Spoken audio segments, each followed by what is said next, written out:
Assalamualaikum warahmatullahi wabarakatuh.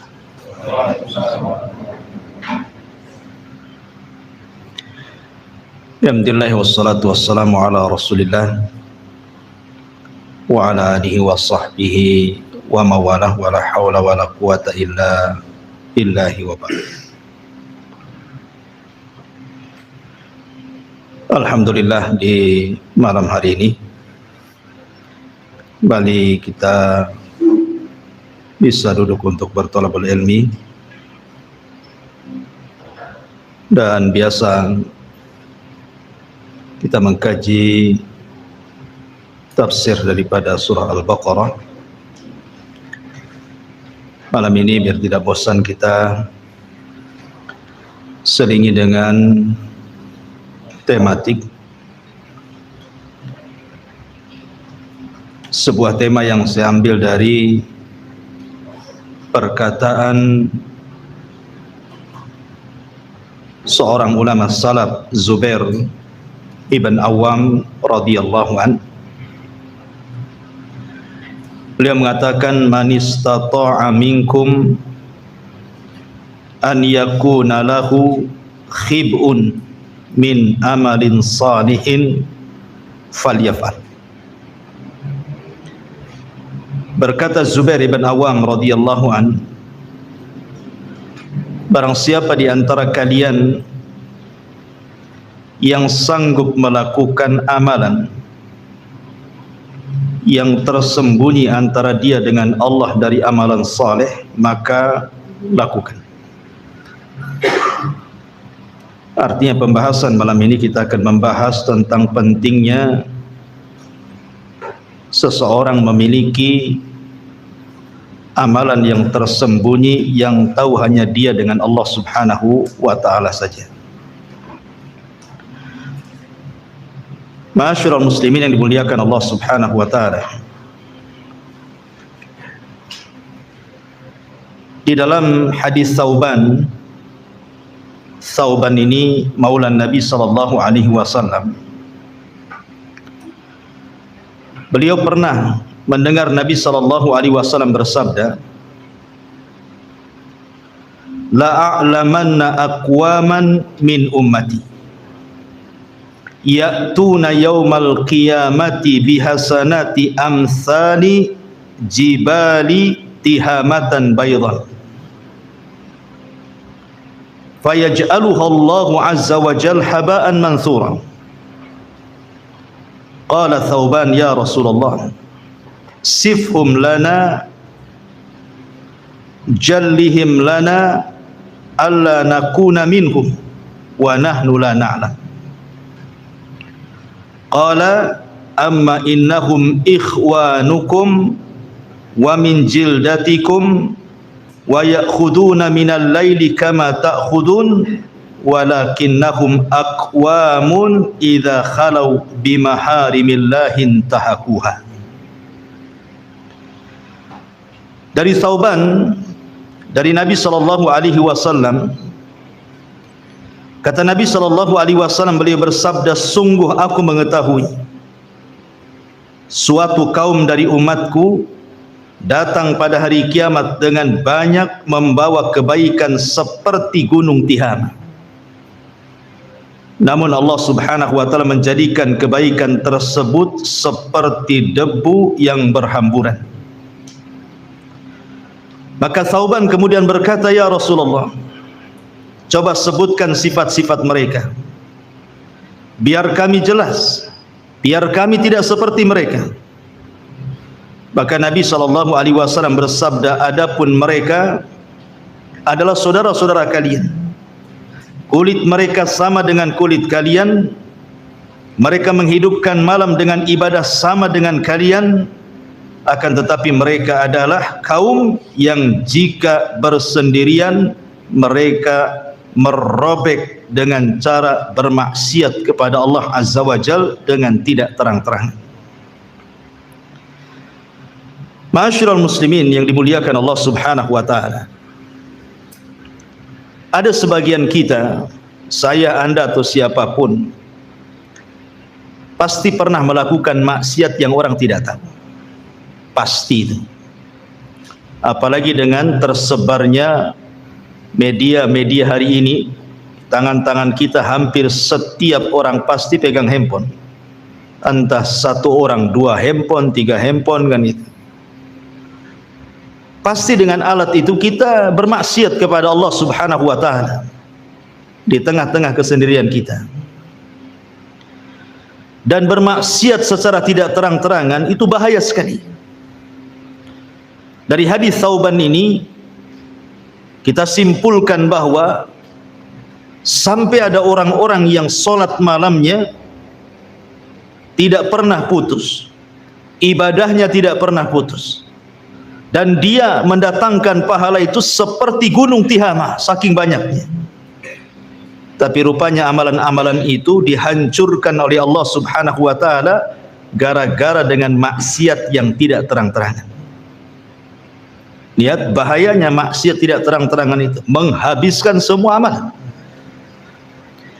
Yang ingin saya katakan, kalaulah kita memang tidak bisa meninggalkan maksiat yang tidak terang-terangan itu, maka jadikan di sisi lain amalan-amalan yang juga dilakukan tidak terang-terangan.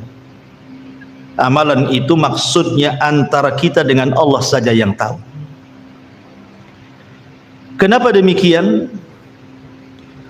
Karena tadi sudah saya katakan bahwa kalau orang melakukan perbuatan maksiat dan tidak diketahui orang, bersendirian merasa lezat dengan maksiat, menggugurkan amalannya, maka sama halnya orang yang melakukan ibadah sembunyi-sembunyi, hanya dia yang tahu dengan Allah saja, maka pahalanya akan banyak. Artinya bahwa kalau dalam satu hari itu kita 1-2 kali melakukan kemaksiatan yang tidak terang-terangan, maka satu hari itu juga gunakan waktu untuk ibadah tidak terang-terangan kepada Allah Azza wa Jalla. Supaya apa? Supaya keburukan itu dicampur adukan dengan kebaikan. Dan Allah Subhanahu wa taala mengatakan dalam surah Hud ayat 114, innal hasanat yudhibnas sayyi'at. Kebaikan-kebaikan itu bisa menggugurkan keburukan. Artinya kalau seandainya tazaham, berkumpul maksiat yang tidak terang-terangan dengan kebaikan yang tidak terang-terangan, mudah-mudahan kebaikan itu bisa mengalahkan maksiatnya. Karena bagaimanapun Nabi SAW mengatakan dalam hadis Abi Hurairah radhiyallahu an, lama qadallahu al-khalqa kataba indahu fawqa arsy inna rahmati sabaqat ghadabi, wa fi riwayati lil Muslim inna rahmati taghlibu ghadabi. Kata Nabi SAW, ketika Allah Subhanahu wa taala menciptakan makhluknya, maka Allah Subhanahu wa taala mencatat seluruh takdirnya di sisinya, di atas arasy-Nya. Kemudian Allah mengatakan, sesungguhnya rahmatku akan mendahului kemurkaan. Dalam riwayat, sesungguhnya rahmatku bisa mengalahkan kemurkaanku. Artinya bahwa kalau seandainya kita selingi maksiat yang tidak terang-terangan dengan kebaikan yang tidak terang-terangan juga, boleh jadi kebaikan yang tidak terang-terangan itu mendatangkan rahmat, sementara maksiat yang tidak terang-terangan itu mendatangkan azab. Boleh jadi rahmat yang Allah turunkan itu bisa mengalahkan kemurkaannya, azab yang diturunkan. Makanya kenapa Nabi SAW mengatakan, lau ya'lamul mu'min ma indallah minal uqubati ma tami'a bi jannatihi ahad, walau ya'lamul kafir ma indallah minar rahmati ma qanata min jannatihi ahad. Kalaulah seorang mukmin itu mengetahui bagaimana murkanya Allah Subhanahu wa taala, tidak ada orang yang hendak masuk surga karena ketakutan dengan kemurkaan Allah Subhanahu wa taala. Tetapi kalau seandainya orang kafir itu tahu betapa luasnya rahmat Allah, tidak ada satupun orang kafir yang putus asa untuk masuk ke dalam surga. Ma'asyiral muslimin yang dimuliakan Allah Subhanahu wa taala, terlebih Nabi SAW mengatakan, ittaqillah haitsuma kun wa addi'il as-sayyi'atal hasanata tamhuha wa khaliqin nas bi khuluqin hasan. Kata Nabi SAW, bertakwalah kepada Allah dimanapun anda berada, dan ikutilah keburukan dengan kebaikan, niscaya kebaikan itu bisa menghapus keburukan. Maka sebagai muqaddimah, saya katakan bahwa biasakan kita melakukan amal yang hanya tahu antara kita dengan Allah saja. Sebagaimana kita sudah terbiasa melakukan maksiat yang hanya tahu kita dengan Allah, manusia tidak tahu. Supaya antara kejahatan yang kita lakukan dengan kebaikan itu berperang di situ, dan kebaikan itu pasti mengalahkan kejahatan. Baik ma'asyiral muslimin yang dimuliakan Allah Azza wa Jalla, lalu apa faedahnya? Kenapa para ulama sangat menganjurkan kepada kita untuk melakukan amalan yang kalau bisa amalan itu tidak ada yang tahu kecuali kita dengan Allah saja? Ikhwan, ada seorang ulama salaf, Al-Hasan Al-Basri rahimahullahu ta'ala, beliau mengatakan, in kana ar-rajulu laqad jama'a al-Qur'ana wa ma yash'uru bihi an-nas, wa in kana ar-rajulu laqad faqaha al-fiqha al-katsira wa ma yash'uru bihi an-nas, wa in kana ar-rajulu la yusalli as-salata at-tawilata fi baitihi wa indahu zuwari wa ma yash'uru bihi, wa laqad adrakna aqwaman ma kana 'alal ardi min amalin yaqdiruna an ya'maluhu fi sirri fayakunu 'alaniyatan abada. Lihat bagaimana indahnya perkataan Hasan Al-Basri. Beliau mengkisahkan tentang pendahulu-pendahulunya. Hasan Al-Basri ini hidup di zaman tabi'in, artinya para pendahulunya para sahabat. Beliau mengatakan ada orang di zaman para sahabat, seolah-olah beliau ingin mengatakan seperti itu,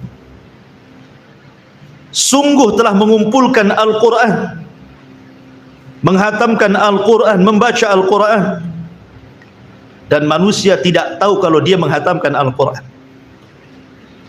Atau seseorang memiliki kecerdasan yang banyak sekali, tidak ada yang tahu kecuali dia dengan Allah saja. Atau ada seseorang yang sholat malam panjang sekali di rumahnya, di sekitarnya, tetangganya tidak ada yang tahu, bahkan keluarganya tidak tahu. Tetapi kata Hasan Al-Basri, beliau bercerita di zamannya ini, laqad adrakna aqwaman, tapi kami mengetahui sebuah kaum, ma kana 'alal ardi min amalin yaqdiruna an ya'maluhu fi sir. Mereka hidup di permukaan bumi mengamalkan sebuah amalan, mereka tidak sanggup mengamalkan amalan itu secara tidak terang-terangan. Fayakunu 'alaniyatan abada, maka selamanya dia ingin menampakkan ibadahnya kepada manusia. Ini Hasan Al-Basri bicara di zamannya. Sekarang kita bicara di zaman kita, ikhwan. Hampir semua kita ataupun kaum muslimin umumnya, kalau melakukan amal soleh itu rasanya ingin dilihat orang, kan? Kalau bisa solat kita itu tampaklah kepada orang. Kalau bisa puasa kita ini tampak kepada orang. Kalau bisa bacaan Quran ini dapatlah pujian orang. Kalau bisa sedekah ini dapatlah kemudian ucapan-ucapan baik dari orang. Seolah-olah tidak ada ibadah yang harusnya disembunyikan menjadi terang-terangan, kan? Karena di zaman Hasan Al-Basri saja itu sangat disayangkan oleh Hasan Al-Basri terjadi seperti itu, apalagi kita yang jauh di sana dengan para salafun saleh. Kita hidup di zaman fitnah.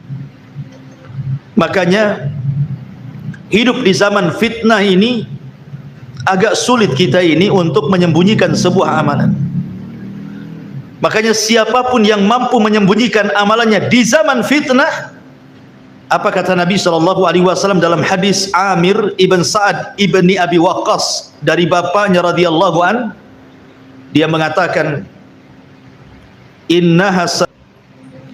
kata Nabi SAW, innaha satakunu ba'di fitanun, au qala umurun khairun nasi fiha al-ghaniyul khafiyut taqi. Masyaallah. Sungguh akan datang setelahku, kata Nabi SAW, berbagai macam fitnah. Sebaik-baik manusia adalah orang-orang yang merasa cukup dan menyembunyikan amalannya. Gak usah pakai ini, kejepit kayaknya.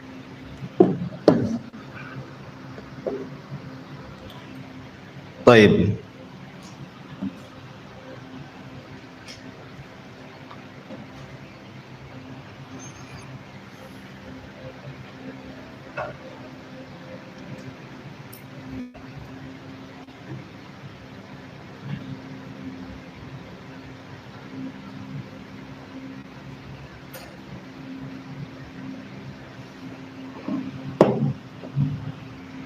Afwan, ada gangguan. Kita lanjutkan. Sebelum kita lanjutkan, sedikit kita akan berbicara tentang Al-Quran atau Qasasul Quran yang bicara soal amalan sirriyah.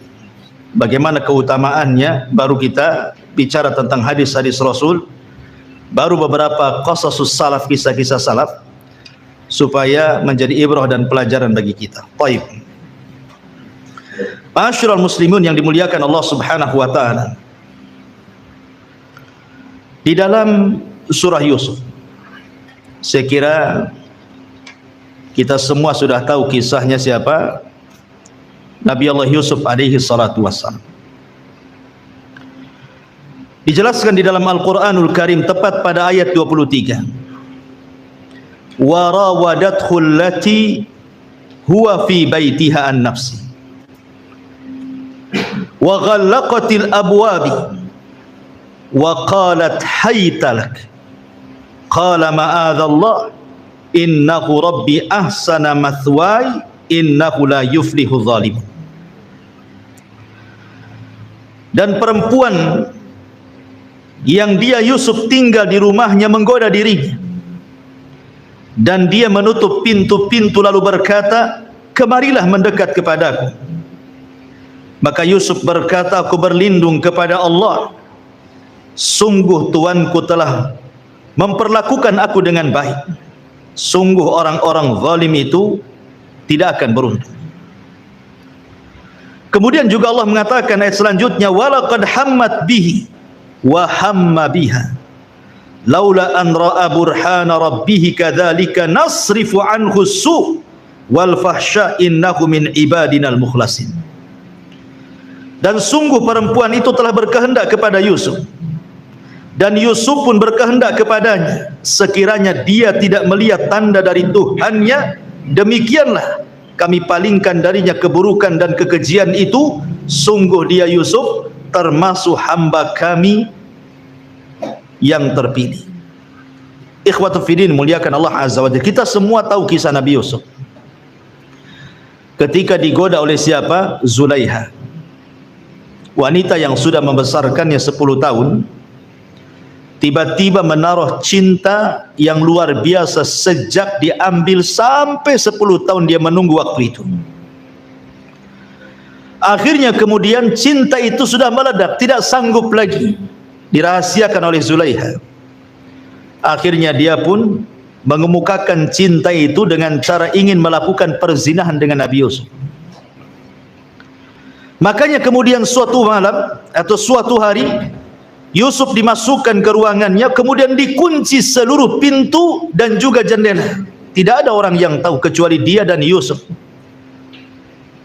Artinya, kalau seandainya Nabi Yusuf alaihi salatu wassalam bukan laki-laki yang afaf, menjaga kehormatannya, bisa saja terjadi perzinahan antara dia dengan Zulaiha kan? Bagaimana tidak, Zulaiha wanita cantik, wanita yang memiliki kedudukan. Di satu sisi Yusuf seorang musafir, jauh dari keluarganya, masih bujangan lagi. Artinya bahwa memungkinkan melakukan zina itu tidak mustahil bagi Yusuf. Apalagi dijelaskan dalam Al-Quran, wa qad hammat bihi wa hamma biha. Wanita itu mau, Yusuf pun mau sebenarnya.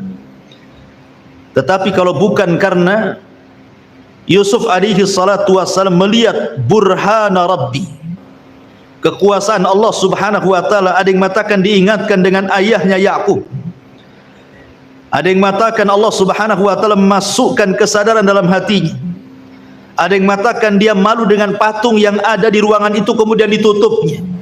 Sadarlah dia, akhirnya dia pun menolak ajakan Zulaiha itu, tidak mau berzina. Dia menjaga kehormatannya dan tidak melakukan maksiat secara sembunyi-sembunyi, berkhianat kepada majikannya. Bahkan walaupun diancam ketika itu kan, kalau engkau tidak mau melakukannya, saya akan penjarakan engkau. Tapi Yusuf mengatakan, as-sijnu ahabbu ilayya, bahwa penjara itu lebih baik bagiku dibandingkan mengikuti seruan. Dari sini kisah Nabi Yusuf ini mengajarkan kepada kita tentang menghindar maksiat dengan tidak terang-terangan, dan beribadah kepada Allah juga tidak terang-terangan, menjaga kehormatan, untuk tidak melakukan perzinahan karena Allah subhanahu wa ta'ala. Makanya Allah subhanahu wa ta'ala memuji Yusuf dan mengatakan, innahu min ibadinal mukhlasin, sesungguhnya Yusuf dari hamba-hamba kami yang terpilih. Karena dia sanggup menghindari maksiat tanpa terang-terangan dan mendekatkan diri dengan pun tidak terang-terangan, hanya dia yang tahu dengan Allah subhanahu wa ta'ala saja. Ini kisah yang pertama. Kisah yang kedua disebutkan dalam surah Al-Anbiya ayat 87. Kisah siapa? Kisah Nabi Allah Yunus alaihi salatu wassalam. Ketika Nabi Allah Yunus alaihi salatu wassalam meninggalkan kaumnya, padahal Allah belum mengizinkan, belum mengizinkan Nabi Allah Yunus untuk meninggalkan kaumnya. Tetapi Yunus pergi karena kemarahannya, kaumnya tidak ada yang beriman. Akhirnya kemudian Allah subhanahu wa ta'ala menguji Nabi Yunus karena pergi tanpa ada perintah Allah subhanahu wa ta'ala. Yunus pun naik perahu, tiba-tiba perahunya terhenti di tengah lautan tanpa sebab. Singkat cerita, akhirnya Yunus sadar bahwa ini kesalahannya. Ketika terjadi undian, nama dia pula yang keluar. Akhirnya Yunus pun mencemplungkan diri ke lautan untuk mengurangi beban kapal. Rupanya Allah subhanahu wa ta'ala sudah menyediakan al-hut, ikan yang sangat besar. Kemudian menelan Yunus alaihi salam, kemudian membawa ke dasar lautan yang sangat dalam, yang sangat gelap. Dari sini Nabi Yunus mengalami 3 kegelapan: gelap dalam perut ikan, gelap di dasar lautan, dan gelap tengah malam. Secara logika harusnya dia mati, tapi zat yang menghidupkan dan mematikanlah Allah subhanahu wa ta'ala. Nabi Yunus alaihi salatu wassalam tidak henti-hentinya berdoa kepada Allah di dalam kegelapan itu. Tidak ada yang tahu dia bertasbih kecuali dia dengan Allah subhanahu wa ta'ala. Bagaimana akan ada yang tahu di dasar lautan dalam perut ikan? Tidak ada yang tahu kecuali dengan Allah saja kan? Sehingga Allah subhanahu wa ta'ala berfirman dalam surah Al-Anbiya 87, fanada fi dhulumati alla ilaha illa anta subhanak inni kuntu minadh dhalimin. Maka Yunus pun menyeru dari kedalaman yang sangat gelap itu, alla ilaha illa anta, bahwa tidak ada Tuhan selain engkau ya Rabb, subhanaka inni kuntu minadh dhalimin, sungguh aku termasuk hamba-hambamu yang melakukan kezaliman. Yunus alaihi salam terus berdoa dan bertasbih serta berzikir di perut ikan itu. Dia melakukan hubungan spesial antara dia dengan Allah saja, tidak ada yang tahu kecuali dia dengan Allah. Rupanya disebutkan bahwa suara Nabi Yunus ini melesat ke langit, sehingga para malaikat di langit mengatakan, ya Rabb, sautun dhaifun ma'rufun min biladin gharibatin. Wahai Rabb, ada suara lemah yang telah dikenal sumbernya dari negeri yang terasing. Faqala ama ta'rifuna dzalik. Allah berfirman, tidakkah kalian mengetahui suara itu? Maka para malaikat mengatakan, la ya Rabb, manhu? Tidak wahai Rabb, siapa itu? Suara siapa itu ya Rabb? Maka Allah mengatakan, abdi Yunus, itulah hambaku Yunus sedang bertasbih di perut ikan. Maka ketika kemudian Nabi Yunus terus bertasbih, la ilaha illa anta subhanaka inni kuntu minadh dhalimin, maka Allah katakan dalam Al-Anbiya 88-nya, fastajabna lahu wa najjaynahu minal ghammi wa kadzalika nunjil mu'minin. Maka kami telah memperkenankan doanya dan menyelamatkannya daripada kedukaannya, dan demikianlah kami selamatkan orang-orang yang beriman. Allah naikkan ikan itu ke permukaan, kemudian melepehkan Yunus, dan Yunus pun Allah selamatkan. Kata Allah, kalaulah bukan Yunus itu hamba kami yang senantiasa bertasbih, la labisa fil huti ila yaumi yub'atsun. Tentu Yunus akan tinggal di perut ikan sampai kiamat dibangkitkan. Lihat, apa syahidnya di sini?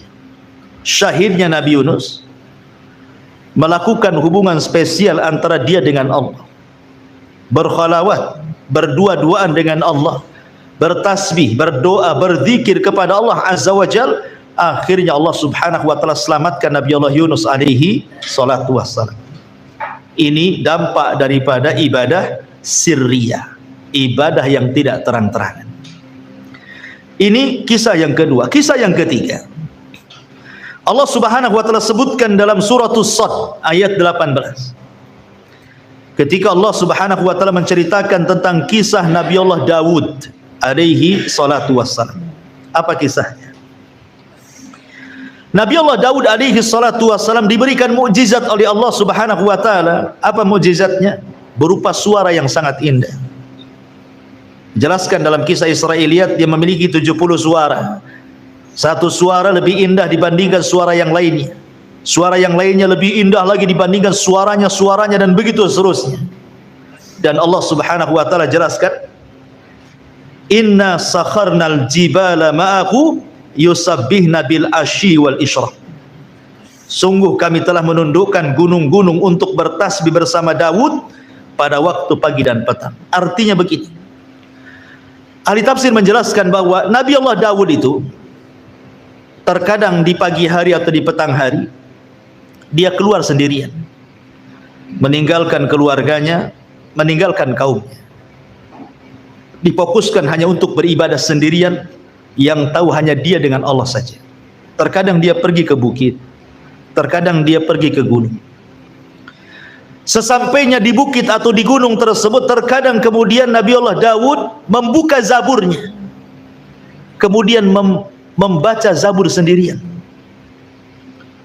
dengan niat hanya Allah saja yang tahu bacaan zabur yang dikumandangkan oleh dia dengan suara yang indah. Apabila dia sudah mulai membaca zabur itu, karena indah sekali suaranya, tiba-tiba langit gelap. Bukan gelap karena awan gelap, tetapi burung dari mana-mana datang menutupi kepala Daud. Saking banyak gunung-gunung, burung-burung itu.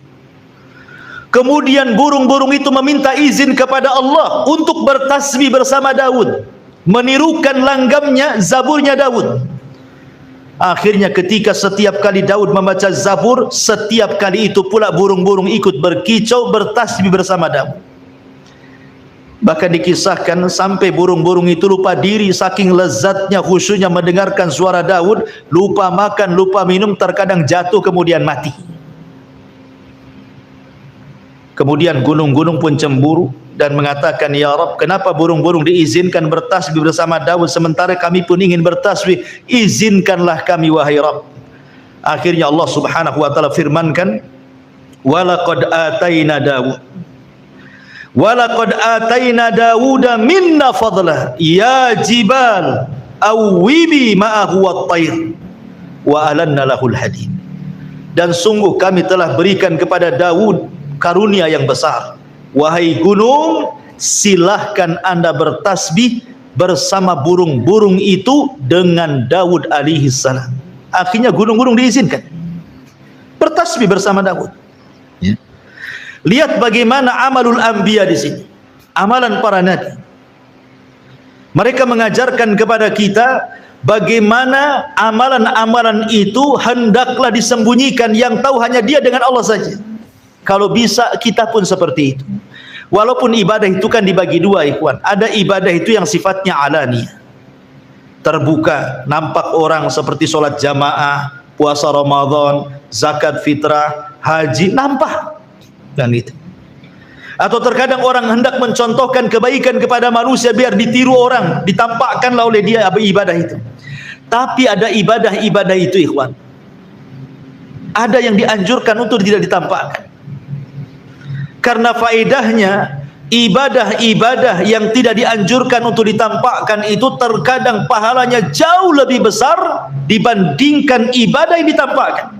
Contoh, Allah mengatakan, in tubdus sadaqat fa ni'mahi wa in tukhfuhu wa tu'tuhul fuqara fa huwa khairul lakum. Allah mengatakan kalau kalian menampakkan sedekah itu sebuah kenikmatan. Tapi kalau engkau menyembunyikan, kata Allah, wa in tukhfuhu wa tu'tuhu, kalau engkau menyembunyikan kemudian memberikan kepada fakir miskin, khairul lakum, itu lebih baik bagi kalian. Artinya amalan-amalan yang tidak terang-terangan itu jauh lebih besar pahalanya dibandingkan amalan-amalan yang dilakukan terang-terangan, gitu maksudnya. Makanya kenapa Nabi SAW sampai mengatakan sab'atun yudhilluhumullahu fi dhillihi yauma la dhilla illa dhilluh, kan itu ya. Ada 7 orang yang akan mendapatkan naungan di hari yang tidak ada naungan kecuali dengan Allah. Salah satunya apa? Rasul mengatakan, rajulun dzakarallaha fafadat ainah, seorang laki-laki yang mengingat Allah tiba-tiba mencucurkan air matanya. Wa rajulun tasaddaqat biyaminih la ta'lam anhu shimalu, seorang laki-laki yang bersedekah dengan tangan kanannya, tangan kirinya pun tidak tahu. Lihat bagaimana Allah Subhanahu wa taala berikan ganjaran mereka mendapatkan naungan di hari yang tidak ada naungan kecuali naungan arsy Allah Subhanahu wa taala pada hari kiamat. Menunjukkan bahwa amalan yang disembunyikan itu jauh lebih besar pahalanya dibandingkan amalan yang terang-terangan. Ya. Ma'asyiral muslimin yang dimuliakan Allah Azza wa Jalla, ini kisah-kisah dalam Al-Quran.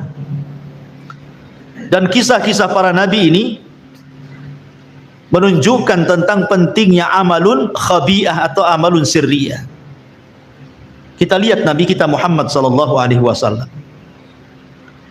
Suatu malam Nabi SAW ini ketahuan sedang sholat malam oleh Aisyah radhiyallahu anha. Terkadang Rasul tidak tahu dia sedang sholat malam, mungkin istrinya tertidur. Artinya Nabi juga mencontohkan amalan-amalan sirriyah itu. Tapi satu malam Aisyah radhiyallahu anha terperanjat ketika dia sedang tertidur, kemudian kakinya Rasul tersentuh tangannya. Kemudian Aisyah radhiyallahu an meraba-raba kaki Rasul, rupanya kaki Rasul pecah dan bengkak-bengkak. Akhirnya kemudian Aisyah radhiyallahu anha ingin meringankan beban Rasul karena sudah sepuh juga. Pagi harinya Aisyah mengatakan, ghafarallahu laka ma taqaddama min dambika wa ma ta'akhkhar. Ya Rasulullah, bukankah Allah sudah mengampuni dosamu yang telah, yang sedang dan yang akan datang? Cukupkanlah yang wajib-wajib, sudahlah yang sunnah-sunnah itu tinggalkan. Karena melihat kasihan Nabi SAW saking rajin ibadah tengah malam itu sampai pecah-pecah gitu kakinya. Tapi Nabi SAW mengatakan, afala akunu abdan syakur, salahkah saya menjadi hamba yang bersyukur? Di sini juga Nabi SAW mengajarkan bagaimana ada amalan-amalan itu hendaklah kita sembunyikan, yang tahu hanya kita dengan Allah saja, gitu maksudnya. Berupa sholat malam yang tidak ada yang tahu kecuali Allah Subhanahu wa ta'ala. Ma'asyiral muslimin yang dimuliakan Allah Azza wa. Kemudian beberapa hadis, baru kita akan cerita beberapa kisah. Hadis yang pertama, hadis yang dikeluarkan Imam Muslim. Nabi mengatakan, innallaha yuhibbul abda taqiyan naqiyal khafiyah. Sesungguhnya Allah suka dengan seorang hamba yang bertakwa, yang membersihkan jiwa, dan yang menyembunyikan amalannya tanpa diketahui manusia. Dari sini menunjukkan sebab kecintaan Allah kepada hambanya, salah satunya apa? Menyembunyikan amalan. Selain memperbanyak pahala, juga menjadikan kecintaan Allah kepada hambanya. Kemudian hadis yang kedua, hadis yang dikeluarkan Abu Umamah. Hadis yang dikeluarkan oleh atau yang diriwayatkan oleh Abu Umamah dari Nabi SAW. Nabi mengatakan, "Sana'iul ma'ruf taqi masari as-su, wa sadaqatus sir tudfi'u ghadaba rabbi, wa silatur rahimi tazidu fil umri." Kata Nabi SAW, setiap perbuatan baik itu bisa menghindarkan kematian su'ul khatimah, dan sedekah yang tidak terang-terangan bisa memadamkan kemurkaan Allah, dan silaturahim bisa menambah umur. Syahidnya di sini, wa sadaqatus sir tudfi'u ghadaba rabbi, sedekah yang tidak terang-terangan bisa meredamkan kemurkaan Allah. Kemudian hadis yang ketiga, hadis dari Amir ibn Sa'ad ibn Abi Waqqas radhiyallahu anhu, ataupun hadis yang lainnya, hadis yang dikeluarkan oleh Bukhari dan Muslim, tentang sab'atun yudhilluhumullahu fi dhillihi yauma la dhilla illa dhilluh, yang sudah saya tadi sebutkan. Salah satunya Rasul mengatakan, wa rajulun dzakarallah khalian, seorang laki-laki yang bersendirian mengingat Allah, fa fadat ainah, kemudian dia mencucurkan air matanya. Wa rajulun da'athu imra'atun dzatu mansabin wa jamalin faqala inni akhafullah, dan seorang laki-laki yang diajak berzina oleh seorang wanita yang cantik dan memiliki kehormatan, tapi laki-laki ini menolak dan mengatakan, saya takut kepada Allah. Wa rajulun tasaddaqa bi sadaqatin fa akhfaha hatta la tu'lam shimaluhu ma tunfiq yamini, seorang laki-laki yang bersedekah dengan disembunyikan sampai tangan kiri tidak tahu apa yang disedekahkan tangan kanannya. Tiga perkara ini ibadatus sir. Bersendirian tengah malam mengingat Allah, tiba-tiba menangis, menolak ajakan zina dengan seorang wanita dan mengatakan aku takut kepada Allah, sedekah dengan tangan kiri sampai sedekah dengan tangan kanan sampai tangan kiri tidak tahu. Ini semua sedekahtus sir namanya, amalan-amalan sir. Dan lihat pahalanya, akan mendapatkan naungan di saat manusia sedang kepanasan, dia pula kedinginan. Ya, ma'asyiral muslimin, dan banyak lagi hadis-hadis yang menjelaskan tentang pentingnya menyembunyikan amal. Karena begini ikhwan, kita tahu bahwa asal ibadah itu harus ikhlas kepada Allah kan. Asal ibadah itu harus ikhlas. Wa ma umiru illa liya'budullaha mukhlishina lahuddin. Kenapa kita harus ikhlas? Karena Allah tidak berhajat dengan kita. Allah itu ghani, maha kaya. Dia tidak butuh dengan kita. Kita yang butuh dengan Allah. Sebab itulah maka diperlukan ikhlas dalam beribadah. Karena kita yang berhajat kepada Allah, bukan Allah yang berhajat kepada kita. Makanya kenapa Al-Imam Al-Bukhari sampai mencantumkan di dalam kitab sahihnya, di hadis pertama dalam bab kaifa bad'il wahyi, bagaimana wahyu diturunkan, hadis Umar bin Khattab radhiyallahu anhu, innamal a'malu binniyat. Itu pula hadis yang pertama dicantumkan oleh Imam Bukhari di permulaan kitab sahihnya. Apa alasannya? Dijelaskan oleh Imam Ibnu Battal rahimahullahu taala. Apa kata beliau? Wa inna ma qaddamal Bukhari haditha innamal a'mal binniyat fi awwali kitabihi liyu'lama annahu qasada fi ta'lifihi wajhallahi azza wa jalla. Apa kata Imam Ibnu Battal?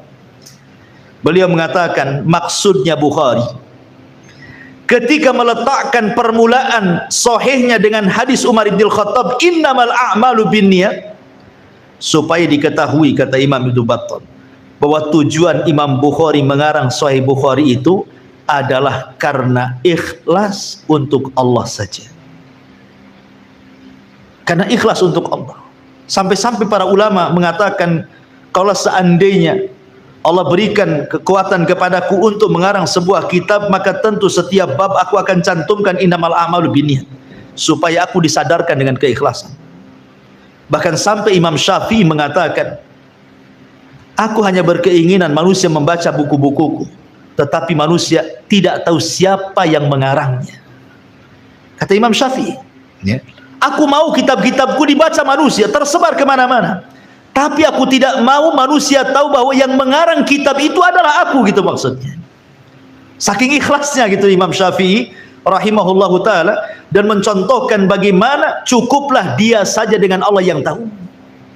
Karena bagaimana ilmu itu tidak bisa dicari kecuali dengan ikhlas. Sebagaimana kata Imam Syafi'i, talabtul ilma li ajli dunya wa ya'bal ilmu illa an yakuna lillah. Pada awalnya aku mencari dunia, mencari ilmu karena dunia, rupanya ilmu enggan untuk dicari kecuali karena Allah subhanahu wa ta'ala. Ya.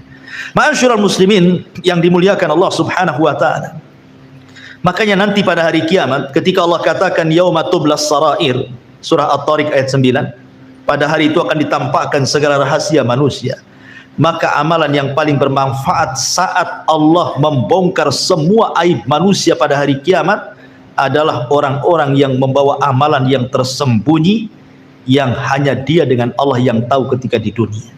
Ya.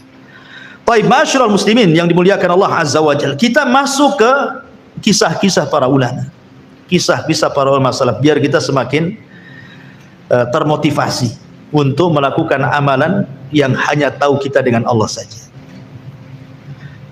Kita mulai dari kisah para sahabat. Ma'asyiral muslimin yang dimuliakan Allah azza wa jalla, Bilal ibn Rabah adalah seorang budak Habasyi, disiksa oleh majikannya Umayyah ibn Khalaf. Tetapi setelah masuk Islam, Bilal dikenal dengan ibadatus sir, banyak melakukan amalan yang orang tidak tahu, sehingga membuahkan hasil antara dia dengan Allah. Sampai ketika dalam peristiwa Isra Mi'raj, Nabi SAW pernah masuk ke dalam sorga.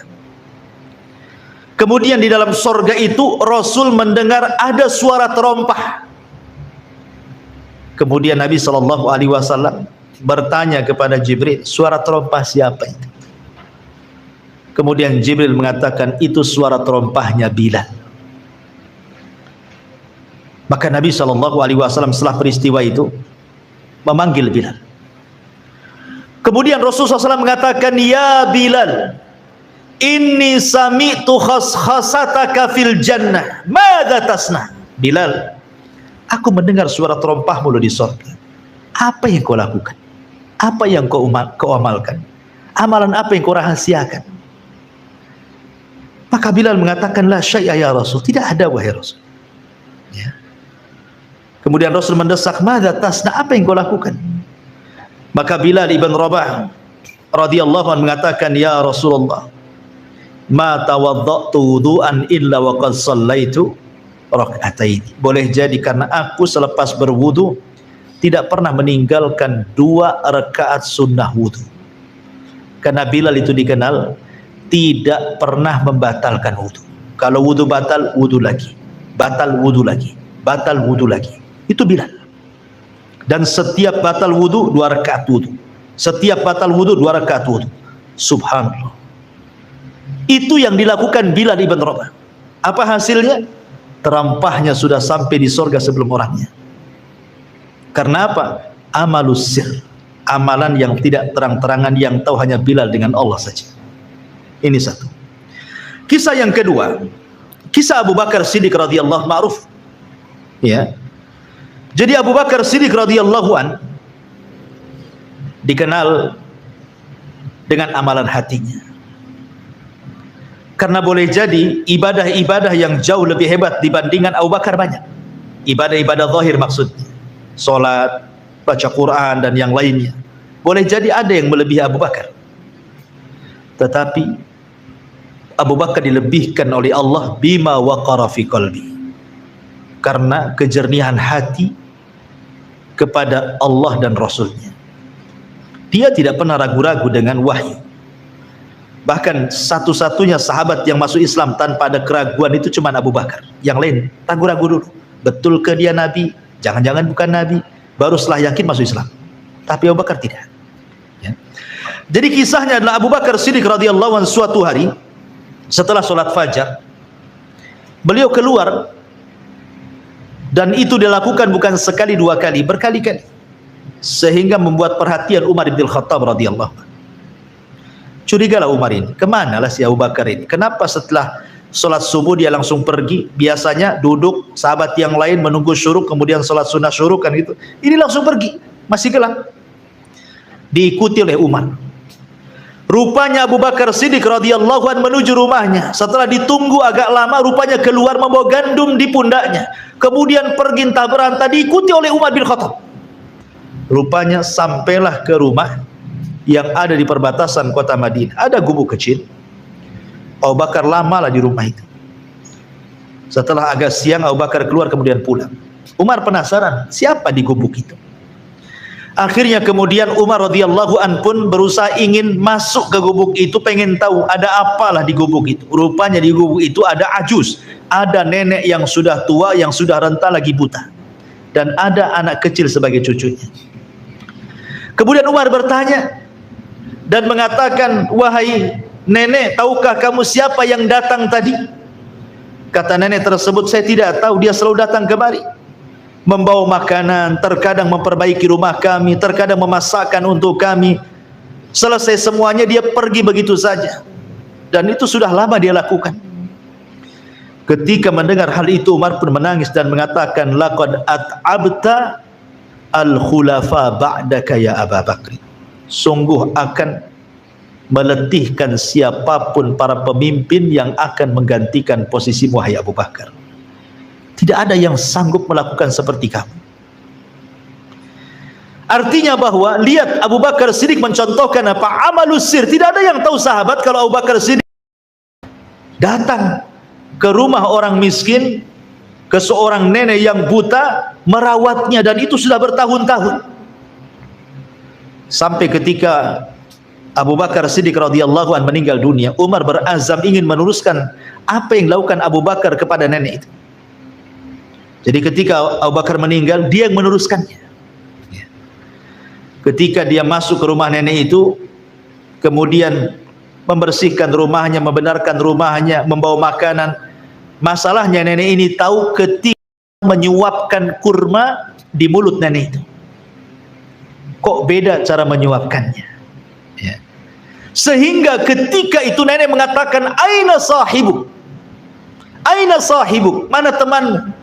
Itu bukan dia yang menyuapkan, kata. Aina sahibuk, mana teman? Oh, tahu pula nenek ini. Rupanya bukan Abu Bakar, padahal Umar itu supaya tidak tahu disangka Abu Bakar, karena Abu Bakar sudah meninggal. Kemudian Umar heran dan mengatakan, Nek, kenapa engkau tahu bahwa ini bukan orang yang biasa datang kemari, maksudnya Abu Bakar?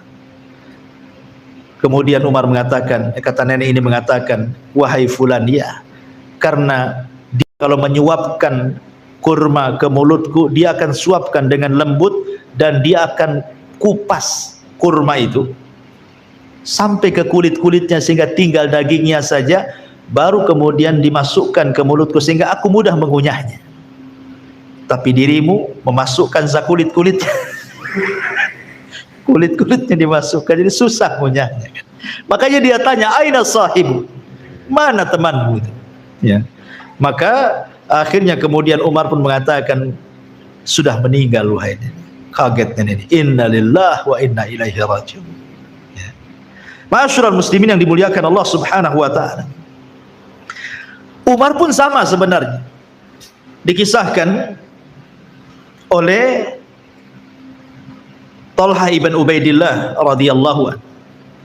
Jadi diriwayatkan Umar bin Khattab ini juga keluar tengah malam, buta-buta dia keluar. Kemudian membawa gandum dipikulnya, dituju kepada salah satu rumah dari rumah-rumah orang miskin. Apabila dia masuk meletakkan makanan, kemudian dia berjalan lagi, ambil lagi gandum, keluar lagi, pindah lagi ke rumah ini, ambil lagi gandum. Pokoknya setiap malam itu dia keliling ke rumah-rumah orang-orang miskin. Dia letakkan di sini, setelah diletakkan pulang bawa lagi, letakkan di sini. Begitu setiap malam. Jadi Tolha ini melihat Umar radhiyallahu an, akhirnya mengikuti kemana lah Umar bin Khattab ini. Rupanya meletakkan makanan di rumah fuqara wal masakin, dari rumah ke rumah. Sampai akhirnya kemudian Tolha ini ingin tahu. Masuklah dia ke salah satu rumah yang sudah diletakkan makanan oleh Umar bin Khattab radhiyallahu anhu. Rupanya di rumah itu ada nenek-nenek tua juga. Karena Umar itu selalu menyantuni janda-janda miskin, ya, dikenal. Ya. Maka Tolha mengatakan kepada nenek yang sudah janda, yang sudah tua, yang miskin itu, ma balu hadar rajul ya'tiki. Apa sih maksudnya orang itu? Kok datang ke rumahmu ke sini hampir setiap malam kasih makanan? Kemudian wanita itu mengatakan, innahu yata'ahadani mundu kada wa kada. Ya'tini bima yuslihuni wa yukhriju 'annil adha. Katanya wanita itu, sungguh orang itu maksudnya Umar bin Khattab. Dia kan enggak tahu kalau itu Umar. Dialah yang sudah merawatku dari tahun sekian dan sekian, katanya. Dia datang kepadaku, kemudian memperbaiki kehidupanku. Bahkan terkadang mengeluarkan kotoran-kotoran yang ada di rumahku, kadang nyapu, kadang ngepel dan begitu seterusnya. Maka Tolha mengatakan, sakilatka ummak ya Tolha, sakilatka ummak ya Tolha. Celaka engkau Tolha, celaka engkau Tolha. Terus dia mencela dirinya, ya. Seolah-olah apa? Seolah-olah dia tidak pernah mampu mengamalkan apa yang dilakukan Umar. Selama ini tidak tahu, biasa-biasa saja Umar. Rupanya sampai setingkat itu amalus sirri, hubungan dia dengan Allah itu. Makanya dia mencela dirinya. Sakilatka ya Tolha, sakilatka ya Tolha. Kenapa engkau tidak melakukan yang sama dengan Umar, gitu maksudnya, ya. Ma'asyiral muslimin yang dimuliakan Allah Subhanahu wa taala. Kemudian kisah Ali ibn Husain, ma'ruf, cicit Nabi sallallahu alaihi wasallam. Ali putranya Husain, Husain putranya Ali, Ali putranya Abi Thalib. Artinya Ali ibn Husain ini cucunya Ali, ya, namanya sama Ali. Dikenal dalam sejarah itu sebutannya Zainul Abidin atau As-Sajjad, karena rajin sujud, rajin sholat, sehingga orang-orang menyebutnya As-Sajjad, ahli sujud. Ali ibn Husain ibn Ali ibn Abi Thalib itu, atau julukannya Zainul Abidin, satu-satunya yang hidup saat peristiwa Karbala. Kita tahu bahwa anak laki-laki Husain meninggal semua di Karbala, kan? Tidak ada yang hidup kecuali ini, Zainul Abidin ini, Ali bin Husain. Ini selamat karena ketika itu dia sakit, dia tidak bisa perang, dan diselamatkan oleh bibinya Zainab sehingga tidak jadi dibunuh. Inilah, maka siapapun yang menasabkan keturunan Husain harus lewat jalur orang ini, Zainul Abidin, ya. Lah Zainul Abidin ini dikenal orangnya diberikan rizki yang luas oleh Allah Subhanahu wa ta'ala di kota Madinah, tapi tidak tampak sedekahnya, sehingga orang-orang membicarakan soal kekayaannya dan kebakhilannya. Orang kaya kok nak nampak sedekahnya, gitu maksudnya. Dia tidak tahu kalau Husain ibn Ali ini setiap malam dia memikul gandum meletakkan 70 rumah fuqara Madinah. Setiap malam bergiliran. Kalau ini sudah habis, kira-kira 1 bulan habis nih, nanti bulan depan diletakkan lagi, kemudian pindah ke rumah ini, pindah ke rumah ini, sampai 70 fuqara Madinah ditanggung dia. Ketahuannya kenapa? Setelah dia meninggal, dikisahkan oleh Amr ibn Thabit rahimahullahu ta'ala, lamma mata Ali ibn Husain faghassaluhu ja'alu yangduruna ila athari sauda'a bi dhahrihi.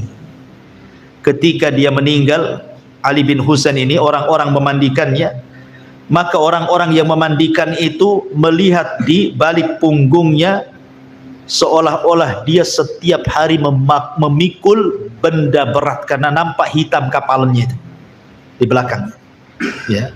Faqalu, dan mereka mengatakan, ma hadza, apa ini? Faqila, maka dikatakan, kana yahmilu jurubad daqiq lailan ala dhahrihi ya'tihi fuqara ahli al-Madinah. Karena setiap malam dia memikul gandum setiap malam di punggungnya dan memberikan kepada fuqara, orang-orang fakir penduduk Madinah. Bahkan dikatakan oleh Muhammad ibn Ishaq, seorang ahli sejarah, kana nasun min ahli al-Madinati ya'ishuna la yadruna min aina kana ma'ashuhum. Ada orang-orang fakir Madinah itu yang tidak tahu soal kehidupan mereka. Kok mereka bisa makan padahal mereka gak kerja? Kok ada aja makanan depan pintu mereka itu? Falamma mata Ali bin Husain, ketika Ali bin Husain meninggal, apa yang terjadi? Faqadu makanu yu'tuna bihi fil lail. Tiba-tiba hilang makanan-makanan itu di pintu-pintu fuqara Madinah itu. Sudah tidak ada lagi yang dimakan. Dari situlah tuduhan-tuduhan kepada Husain ibn Ali bahwa dia bakhil, tidak bersedekah, tidak benar. Dan Allah subhanahu wa ta'ala singkap kebenarannya. Orang pun menyesal. Tapi begitulah terkadang orang itu kebaikan baru diketahui setelah meninggal kan. Kalau orang belum meninggal itu tidak tahu kebaikannya. Kalau sudah meninggal barulah teringat, tuh duhai beliau masih hidup, kenapa beliau cepat meninggal, dan begitu seterusnya. Ya, ini contoh ulama salaf. Kemudian contoh yang lain, Ma'asyiral muslimin yang dimuliakan Allah Azza wa Jalla, dikisahkan oleh istri daripada Hasan ibn Abi Sinan rahimahullahu ta'ala, seorang tabi'in, yang mengkisahkan itu istrinya, suaminya dikisahkan. Hasan ibn Abi Sinan namanya. Kana yaji'u fayadkhulu ma'i fi firashi thumma yukhadi'uni kama tukhadi'ul mar'atu sabiyaha fa idza alima anni qad nimtu salla nafsahu fa kharaja thumma yaqumu fa yusalli. Ini suami saya, katanya istri Hasan ibn Abi Sinan ini, kalau malam ya layaknya seorang suami masuk ke kamar istrinya, kemudian tidur di sampingnya, kemudian membentangkan selimutnya. Kalau istrinya sudah mulai ngorok, sudah mulai tidur tuh, pelan-pelan dia turun dari ranjang supaya tidak mengagetkan istrinya. Kemudian apa? Kemudian dia menipu istrinya. Boleh jadi meletakkan guling ke sebelahnya gitu ya. Biar tidak tahu kalau suaminya ada di sampingnya gitu ya. Makanya di sini yukhadi'uni kama tukhadi'ul mar'atu sabiyaha. Dia berusaha menipu aku seperti seorang ibu menipu anaknya. Diletakkanlah apa di sampingnya itu supaya nampak tak kosong di sampingnya gitu. Oh, suami saya masih ada. Gitu maksudnya. Subhanallah. Pelan-pelan dia turun dari tempat pembaringan, kemudian dia wudu, kemudian dia sholat malam. Ya namanya istri pasti suatu ketika tahu kan gitu. Sampai kapan melakukan seperti ini? Ya.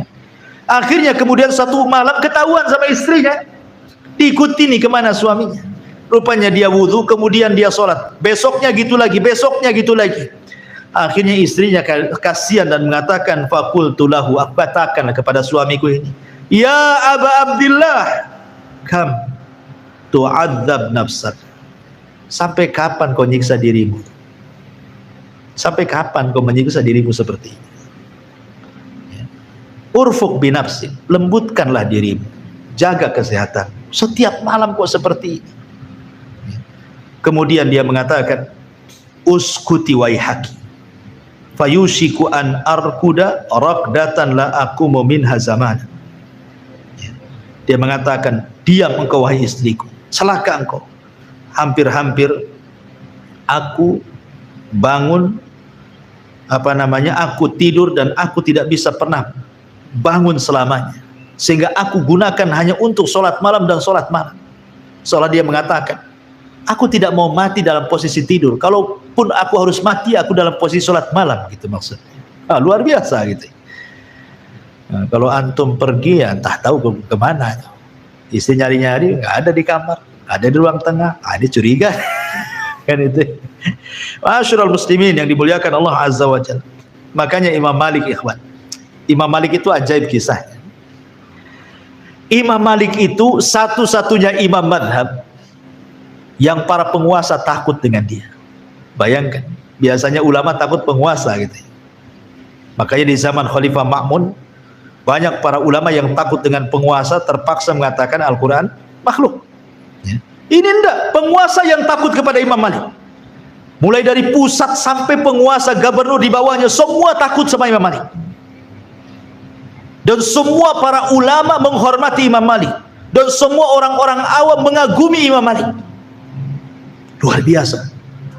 Padahal Imam Malik itu tidak rihlah seperti ulama yang lain. Dia hanya belajar di Madinah saja. Dia tidak keluar dari Masjid Nabawi. Belajar sama ulama yang ada di Masjid Nabawi saja. Dia tidak pernah ke Mekah pun tidak dia belajar. Hanya di Madinah saja. Tapi lihat pengaruh Imam Malik luar biasa. Sampai kata Syafi'i, Imam Syafi'i mengatakan idza dzukira najmu famalikun najm. Apabila disebut soal bintang maka Maliklah bintangnya katanya. Kenapa Imam Malik diberikan haibah, karismatik yang luar biasa sampai ditakuti para penguasa, dihormati para ulama, dimuliakan masyarakat awam?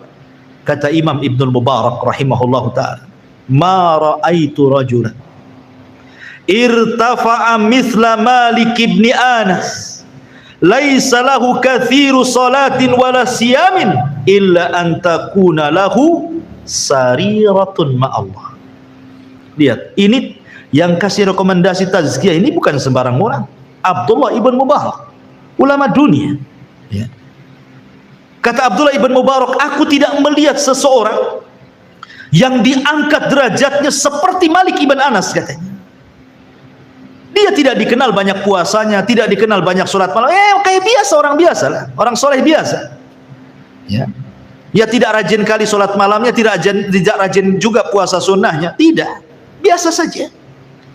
Tetapi kata Abdullah ibn Mubarak, boleh jadi Allah mengangkat derajat Imam Malik itu kenapa? Illa antakuna lahu sarira.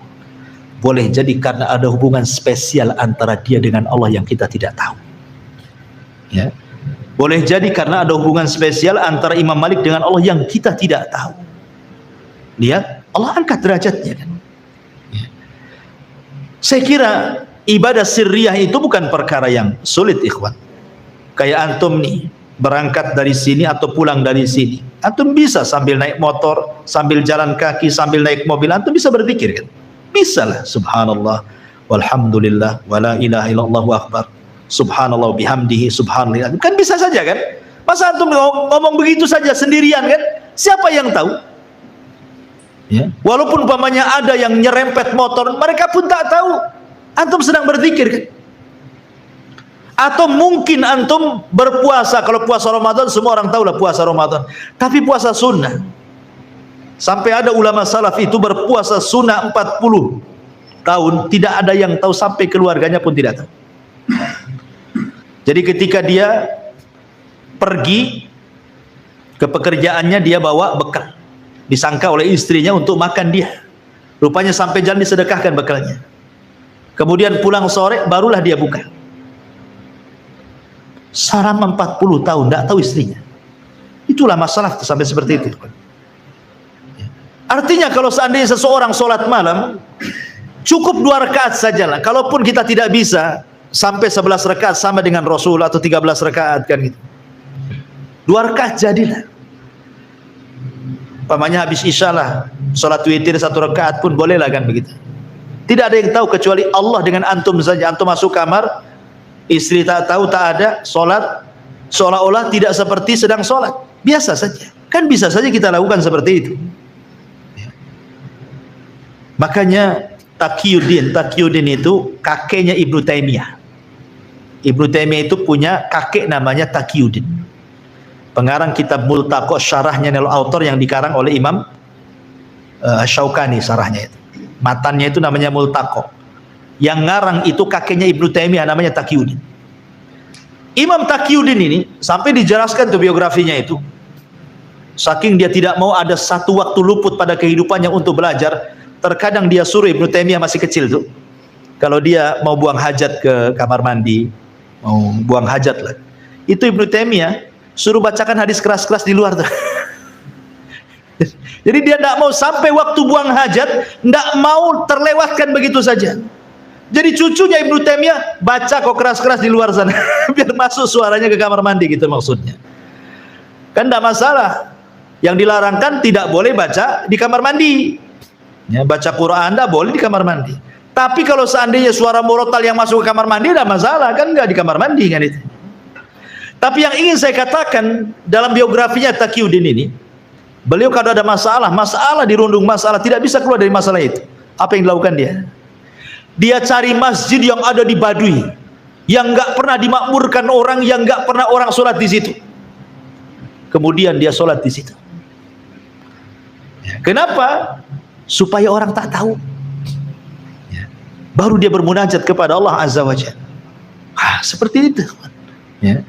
Itulah yang dilakukan ulama, saking ingin punya hubungan spesial antara dia dengan Allah itu sampai nyari-nyari masjid yang tidak dimakmurkan orang. Baru dia masuk sholat di situ baru berdoa gitu ya. Ini kan luar biasa. Siapa yang bisa melakukan seperti itu gitu maksudnya. Bahkan Abdullah ibn Mubarak itu kalau jihad, dia tutup semua kepalanya itu, sampai matanya aja yang kelihatan, supaya orang tidak tahu bahwa dia Ibnu Mubarak. Sampai suatu ketika di Mubarozah menang. Mubarozah itu udah adu tanding maksudnya. Ini musuh kuat kali. Banyak pasukan kaum muslimin, adu tanding selalu kalah. Akhirnya Abdullah ibn Mubarak, ulama pemberani mujahid nih. Dia tutup tuh kepalanya sampai hanya lihat matanya saja. Dia bisa mengalahkan. Habis itu dia pergi ke kerumunan pasukan, nggak ada lagi orang tahu. Supaya jangan orang tahu dia Abdullah ibn Mubarak. Dia ingin amalannya yang tahu hanya dia dengan Allah Subhanahu wa ta'ala saja.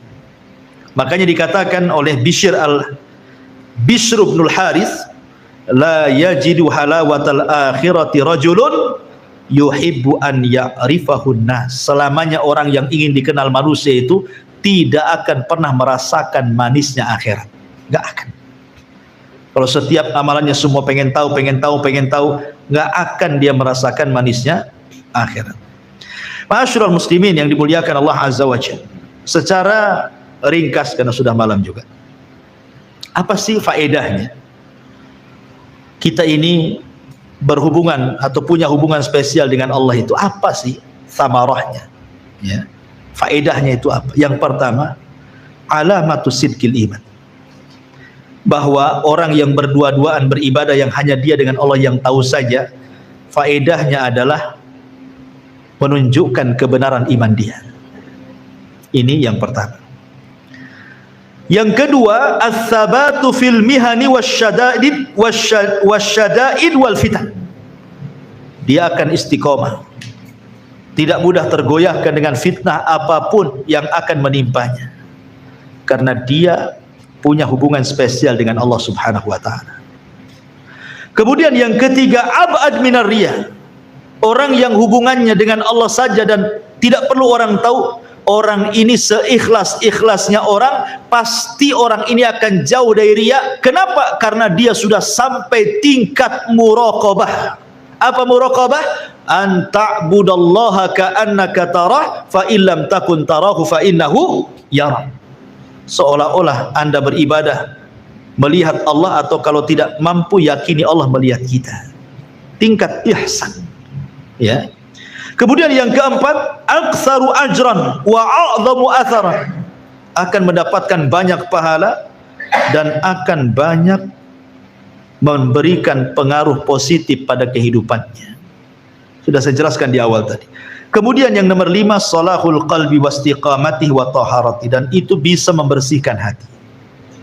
Membersihkan hati dari riya, membersihkan hati dari takabbur, membersihkan hati dari ujub. Karena amalan itu kan dua penyakit yang paling bahaya kan, riya dan ujub, takabur. Ya, maka orang yang sembunyi-sembunyi dalam beribadah itu bisalah menghilangkan penyakit-penyakit seperti itu sehingga hatinya akan selamat.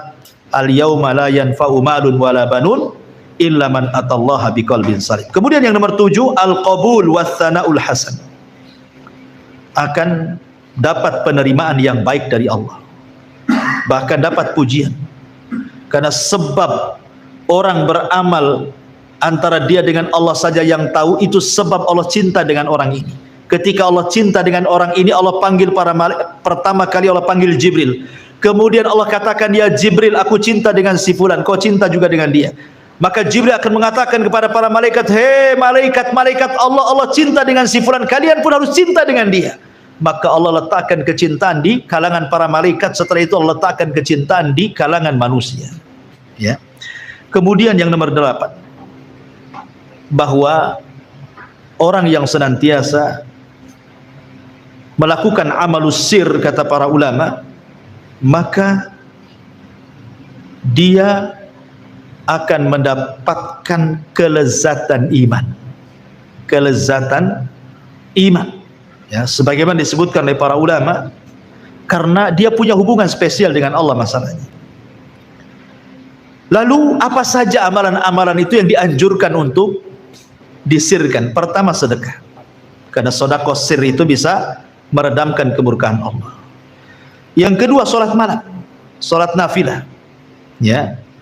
Karena itu bentuk dekatnya seorang hamba dengan Allah di sepertiga malam, karena Allah turun ke langit dunia. Kemudian puasa, karena puasa itu pahala satu-satunya yang Allah yang menentukannya. Ibadah yang lain sudah jelas nominalnya kecuali puasa.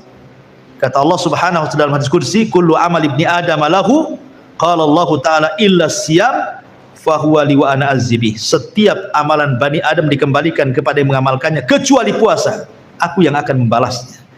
Kemudian yang nomor 4, zikir, perbanyak zikir. Karena Rasul yang mengatakan sabaqal mufarriduna bil jannah. Mufarridun itu akan mendahului kita masuk surga. Sahabat bertanya, siapa mufarridun itu Rasul? Adz-dzakirunallaha katsira wadz-dzakirat. Laki-laki dan perempuan yang banyak berzikir. Kemudian yang kelima, berusaha untuk bersedekah, membantu fuqara, membantu para masakin, membantu anak-anak yatim, melunasi hutang orang, dan begitu seterusnya. Kemudian yang nomor 6, tafakur, melihat kebesaran Allah, melihat kekuasaan Allah.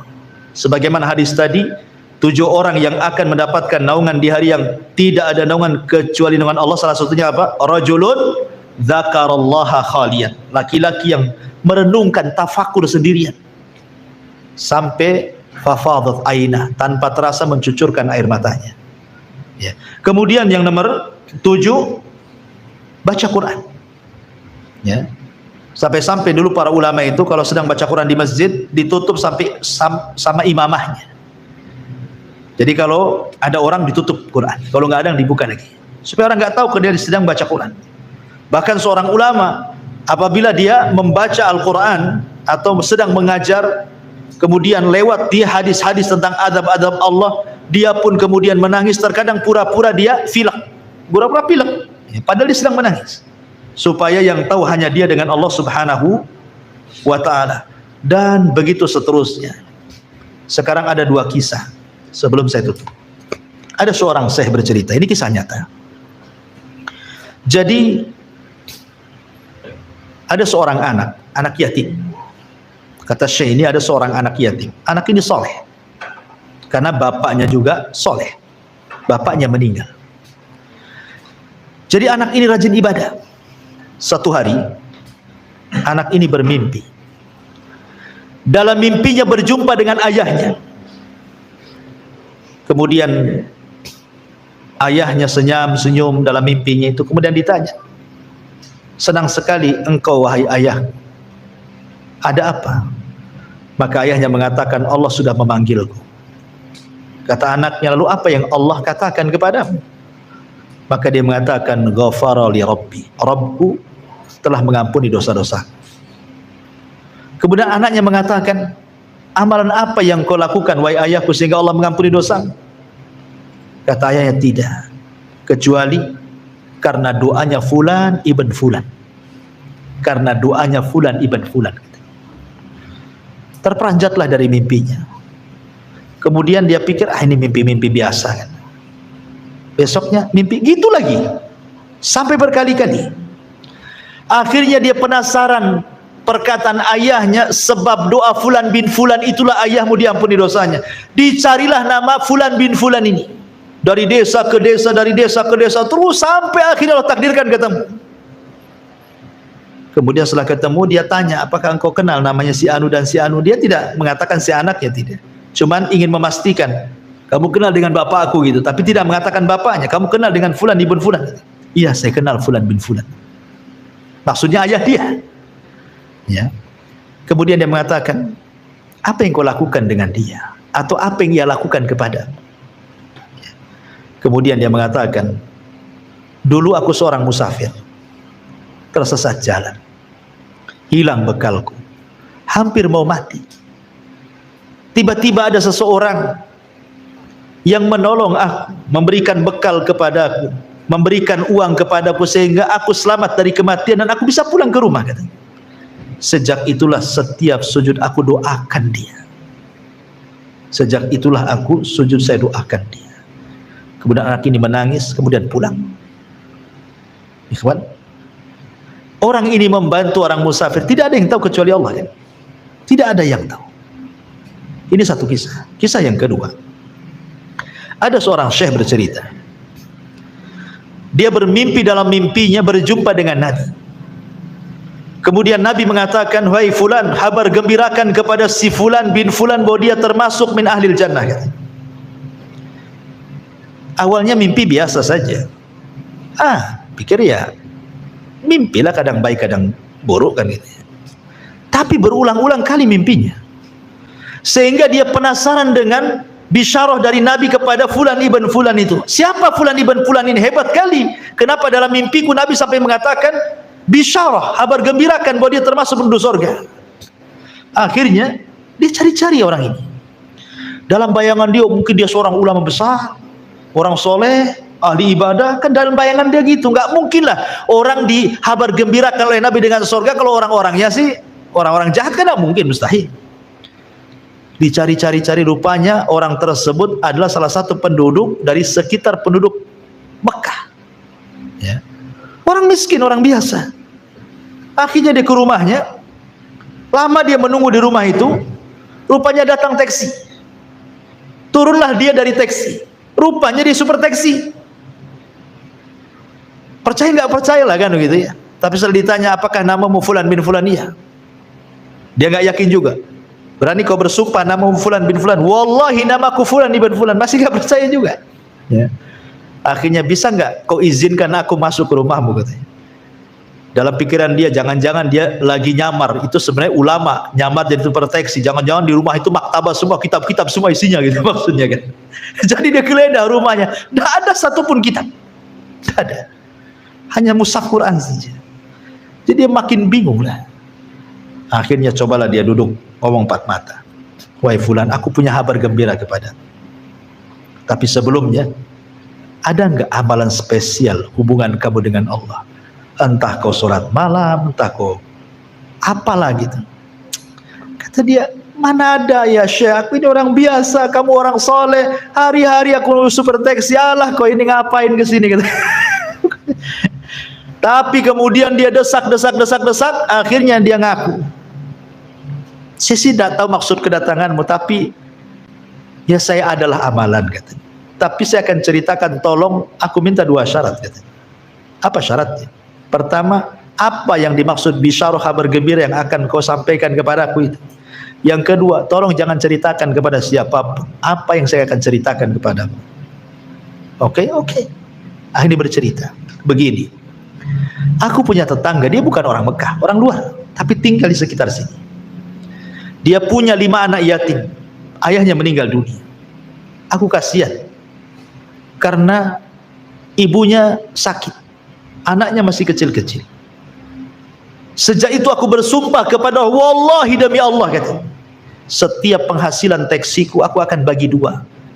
Separuhnya untuk menghidupi 5 anak yatim itu, dan separuhnya untuk menghidupi aku dan keluarga. Subhanallah, Allah lancarkan rezekiku, dan sudah kulakukan bertahun-tahun, dan tidak ada orang tahu kecuali kamu, katanya. Akhirnya dia pun menceritakan, boleh jadi ini yang dimaksud, katanya. Ikhwan, terlepas kisah ini benar atau tidak, karena saya kan hanya mendengar Syekh bercerita, gitu. Tapi yang jelas bahwa amalus sir, amalan yang dilakukan secara tidak terang-terangan itu manfaatnya besar. Kenapa? Karena di zaman sekarang ini, saya ulang dari awal, Kita ini melakukan dosa secara tidak terang-terangan itu mudah sekali. Dengan daya handphone, terkadang kita nonton sesuatu yang tidak layak ditonton, melihat gambar sesuatu yang tidak layak digambar, menulis status sesuatu yang tidak layak ditulis, dan begitu seterusnya. Ya kan? Kita tidak tahu. Dan itu amalan, dosa-dosa seperti ini saya katakan tadi sangat membahayakan karena bisa menghapuskan amal kan. Maka minimalnya kalau dalam satu hari kita bermaksiat 2 kali tidak terang-terangan, maka hari itu lakukanlah amalan sembunyi-sembunyi dengan tidak terang-terangan dengan Allah juga. Mudah-mudahan Allah mengatakan innal hasanat yudhibnas sayyiat. Kebaikan itulah bisa menggugurkan perbuatan jahat. Dan Allah lebih luas rahmatnya dibandingkan kemurkaannya. Wallahu a'lam bishawab. Mungkin ini yang bisa sampaikan. Mudah-mudahan ada manfaatnya. Subhanaka bihamdika asyhadu an la ilaha illa anta astaghfiruka wa atubu ilaik. Allahu ta'ala alam. Assalamualaikum warahmatullahi wabarakatuh.